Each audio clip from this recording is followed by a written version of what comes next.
It's just the habit. That's all it is. You have no idea what you're capable of until you just set these habits of industry, really is what it is.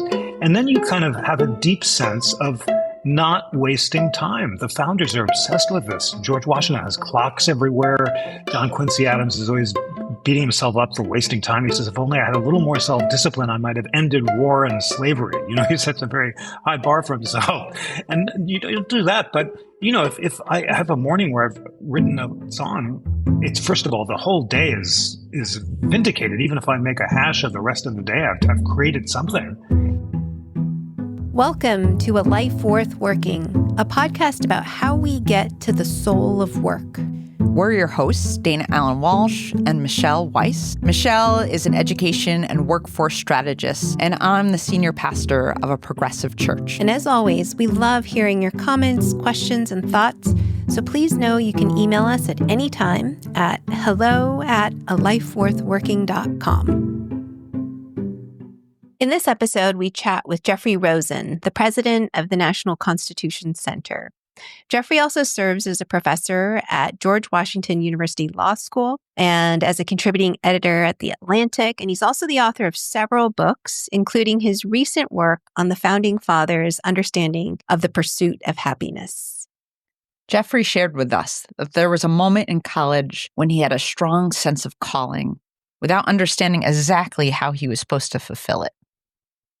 I was an English major, English and government, studied the Puritans and their efforts to achieve moral perfection. And it was really in college that I had some understanding or a calling to bring together English and government, literature and history, and liberals and conservatives. And I don't know where that came from, but it was very powerful. I remember a moment I was in the college library when I kind of received that understanding. I didn't know how it would play out. I went to law school after 2 years of grad school in England at Oxford because I didn't know what else to do. I loved to read and loved to study history and just wanted some more time to figure it out. And in law school, I decided I didn't want to be a practicing lawyer. I thought I wouldn't be good at it and wouldn't like it, that it wouldn't be meaningful. And decided in law school to become a journalist based on a summer internship I had at the New Republic magazine, which was the most exciting work I'd ever done. My mom was not happy about this decision, to put it mildly. And it did require taking a risk, a leap, doing something that most people weren't doing when I was in law school. And it proved to be a good risk because soon after I finished, while I was clerking, the editor of the New Republic magazine, Andrew Sullivan, asked me to be the legal affairs editor. At the age of 28, it was a huge break at a time when the New Republic magazine was a big deal. There was no internet and there weren't a lot of venues to write about the law from the point of view of the ideas and constitutional arguments. And that tremendous break led to a very meaningful, satisfying career in journalism. After a few years, I decided to teach law, both because I loved it and I thought it'd be a steady base for writing. And I started teaching at GW Law School, where I still teach. And then after 20 years of very fulfilling work as a legal journalist and law professor, the National Constitution Center called out of the blue and took a flyer on me. I'd never run an organization and they'd never had a law professor before. But it proved to be an extraordinary break and synergy and synchronicity because that mission that I had experienced so long ago, bringing together liberals and conservatives for thoughtful dialogue about the Constitution, proved to be literally the National Constitution Center's mission statement.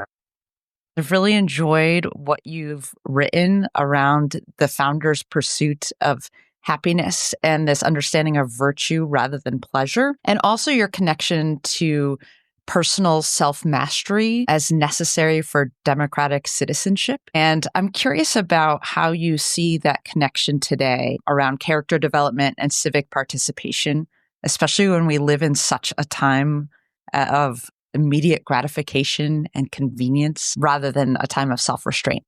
It's so true that in many ways we seem to be living in the antithesis of a world of self-mastery and character development, and are struggling to attain the founders' wisdom that political self-government requires personal self-government, that we really can't function productively as citizens in a democracy unless we first tend to the constitution of our own souls. And it was so illuminating for me to see James Madison draw an analogy between the constitution of the soul and the constitution of the state and say that in both we have to achieve moderation, prudence, courage, and justice, the classical virtues, so that we can resist our unreasonable passions and emotions and achieve that calm tranquility that defines well-being and flourishing. There are so many aspects of modern life that conspire against this classical and Enlightenment vision, in particular social media, which is so polarizing and puts us in filter bubbles and echo chambers and makes it difficult to converge around a common version of the truth.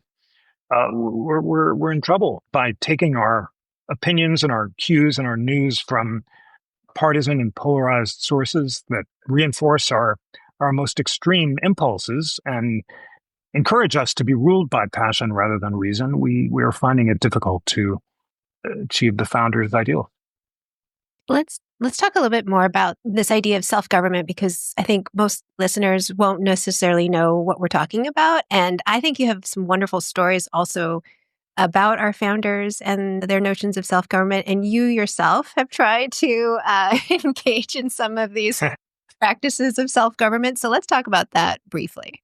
So by self-government, founders meant self-improvement, character improvement, using your powers of reason to master your unreasonable passions and emotions.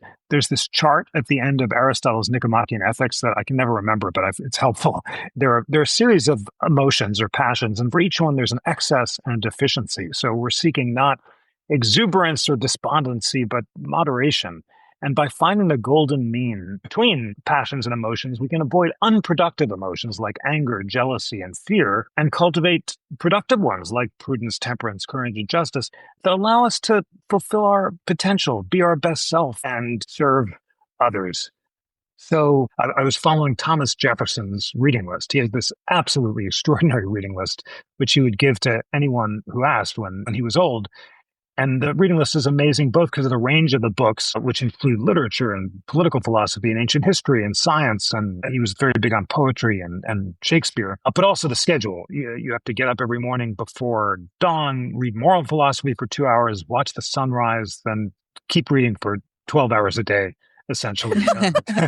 So I tried not the whole schedule. I only did the pre-breakfast version of it, but I did get up every morning before dawn, read moral philosophy for an hour or two, watched the sunrise, found myself writing these really odd sonnets just to sum up the wisdom that I learned, and then I'd get on with the day. For me, the takeaway was to get me back into the habit of deep reading.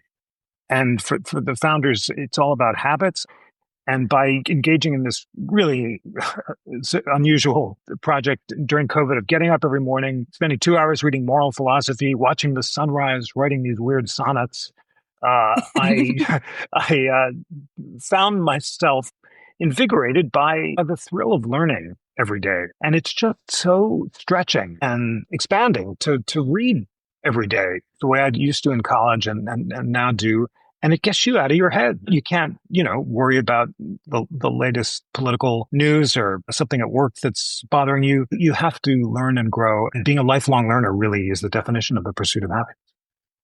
I think a lot about that intention of starting the day in a creative way. And when I take out my phone, I'm in a reactionary mode, right? Like I immediately start by reacting to email, reacting to social media, which is a different way of being than being in a creative space. But I'm curious because I feel like a lot of people want to do these things. And the self-discipline is what is the challenge. That's so true. And first, I have to say, I love your distinction between a reactive and a creative mode. That's really the definition of productivity and virtue. You're expressing your best self when you're creative, and you're reacting to things you can't control when you're reactive. It's so true. Right. I got some self-discipline with my wonderful Jewish mom. And it turns out that, John Quincy Adams had a Puritan mom, which is even more challenging in some ways. But my mom created a model, an example of the importance of reading and music and working hard in order to succeed academically. So I developed those habits, which were good for doing well in school and as a kid, like many of the founders who got it from their reading. But what I hadn't internalized as a kid was the transformative power of working not to do well in school, but just for its own sake, to do well in life, to just broaden your horizons and to connect to something larger than yourself. So that was why it was so important to rediscover those youthful habits of reading, not for anything instrumental, but for its own sake. That was the crucial thing. Jeffrey is one of those rare public intellectuals who doesn't just study ideas, he embodies them. He's practicing what he studies, the founder's commitment to lifelong learning, self-improvement, and engagement with ideas that transcend the immediate moment. And there's a joy to it that's important to recognize. This isn't just about discipline for discipline's sake. It's about creating space for experiences like watching the sunrise or writing songs, things that connect us to something larger than ourselves and bring genuine fulfillment. And I'm curious, in your study of the founders' virtues, what virtues would you say would help connect people in the modern workplace and make work more meaningful, more fulfilling as you think about that connection to virtue? The one virtue that the founders almost uniformly practiced until the end of their lives was industry. Because as kids, they developed these habits. They all were readers. They read the classical moral philosophy. Some read it in universities. Others were self-taught. But just that daily habit of reading and writing, they kept up until the end of their lives. I think it's so inspiring that John Adams and Thomas Jefferson, as old men, after having fought a revolution, fallen out over politics and reconciled, just want to talk about the books they've read. And they're such deep readers and they're trading book ideas. So in the workplace today, of course, not everyone works with books or is engaged in that kind of employment. But for the founders, as for the ancients, the most important time of the day was leisure. Louis Brandeis, one of my heroes, who's actually behind me on the wall, he was so excited to learn that the Greek word for leisure was unemployment. He said, what a happy land that, where, leisure is unemployment, a scholai. But for Brandeis and for the Greeks and for the founders, leisure or unemployment wasn't a time to work less. It was a time to work more at self-cultivation, at self-mastery, at learning and growing about topics outside of your immediate employment. Brandeis was so excited that the Jewish garment workers he represented during a strike at the turn of the 19th century, at the turn of the 20th century, would use their breaks from the strike negotiations to read Tolstoy. And he said, that's the model. So we do live in a world where we have the extraordinary luxury of being able to use our leisure time to learn and read and grow. That Brandeisian notion of leisure emphasizes that it's the moments outside of work that we're most likely to find our purpose, but we have to create it. And I know so many people who are not satisfied by their jobs, but there are so many meaningful leisure activities like deep reading or deep listening that we can engage in outside of work. And that's also what the classical ideal is, that we work for breadwinning so that we'll have more leisure time to learn outside of work, that work is not, it's a new notion that work is where we're supposed to find meaning. Cicero looks forward to retirement as a time away from politics when he can engage in his deepest philosophizing and when he writes the Tusculan Disputations after the death of his daughter. So maybe we're really just asking too much of work to have that be the primary source of meaning. And through rigorous time management and self-mastery, we can find that fulfillment outside of it. Yeah. So, Jeffrey, I am curious to explore with you this notion of calling or vocation for yourself and how you saw it in the founders as well and what their understanding of calling and vocation is. When I think about it, just so you understand kind of how I'm approaching it, because for some people as a pastor, you might be thinking that there's a certain lens in which I'm viewing it as there's this burning bush moment and then we follow that calling clearly the rest of our lives. But I often think of calling as something that we form through our daily choices and through our ongoing engagement with the world. And so it's not something that comes to us as fully formed, but it's something that we actually discover and live into. So I'm curious about how you saw that in the founders and how you see a sense of calling in your own life. That's a great question. I remember from my college studies of the Puritans how central calling was to them. And the idea that there was a divine calling that we could discover and be given and not choose that would best allow us to serve our divine purpose. And that Puritan junction led to huge anxiety among the heirs of the Puritans, in particular Henry Adams, who I studied as a kid and is constantly griping about the fact that 20th century America is not giving him the deference that he thinks he's entitled to as an Adams. And he's wondering what his calling is in an American democracy that is abandoning the old hierarchies and embracing technology ahead of schedule. And as a kid, I also wondered what my calling was, and there is this anxiety about wondering, how can I best fulfill my potentials? How can I succeed? And what am I supposed to do with my life? It does develop organically. It did for me. And looking back, it's such a blessing that it all kind of built on itself. And just by following the calling of doing work that I found really meaningful and could completely lose myself in and work really hard, I'm able to culminate in this just astonishing opportunity to be part of the National Constitution Center, which is calling for all of us, because the mission is so much bigger than we are. And it's just so meaningful to be a platform for civil dialogue, debate, education. We're really all learning together along with the Americans who are hungry for this kind of civility. So it can't be planned, I found. I had that, I guess it's totally weird to think about it, but I felt like I did have a calling back in the college library, but I didn't know how I was supposed to fulfill it. And the way it turns out I was supposed to fulfill it was just by working hard and losing myself in the work at every stage and doing it as well as I could. And eventually you come to do it not to succeed or for recognition, but for its own sake. And you realize that the work is the path. That is all there is. That is the pursuit of happiness. It is virtue. It is reason. It's just why we get up every day, is to learn and grow more so we can be a small part of this miraculous universe we're living in and hopefully contribute to it in some kind of productive way. It's interesting that you use the term lose yourself, because I'm wondering, when you do get super immersed in something, are you in like a flow state?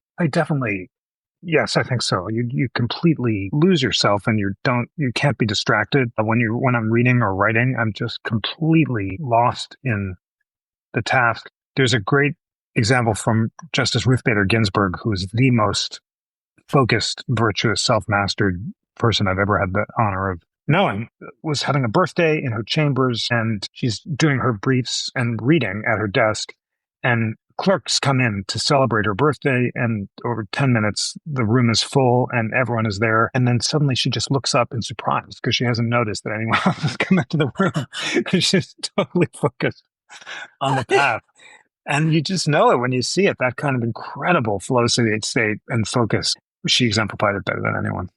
That's a great story. The thing I'm wondering, Jeffrey, is, have you always been curious? Because it seems like you take curiosity to a whole different level. No, not at all. That's a great question. I guess I always was. And it absolutely came from my mom. My mom was so full of curiosity and interest and enthusiasm that as a kid, I remember saying, "You're interested in everything. When I grow up, I'm going to be interested in nothing." She was so full of enthusiasm. She was this larger-than-life character. It's wonderful. Let's go outside and look at nature. And she was a bird watcher, and she could name every flower and mushroom. And she loved music. And every day was an opportunity to go and learn something and create something. It was just great. And it was definitely irritating as a kid, but I'm so grateful for that example. And I since learned, Ken Burns shared with me recently, that the Greek word enthusiasmos means the light within. That means to have the divine light. And I think that enthusiasm is if I've got any, it's enthusiasm, which I got from my mom. And it just it gets you outside of yourself and inspires you to want to learn something every day.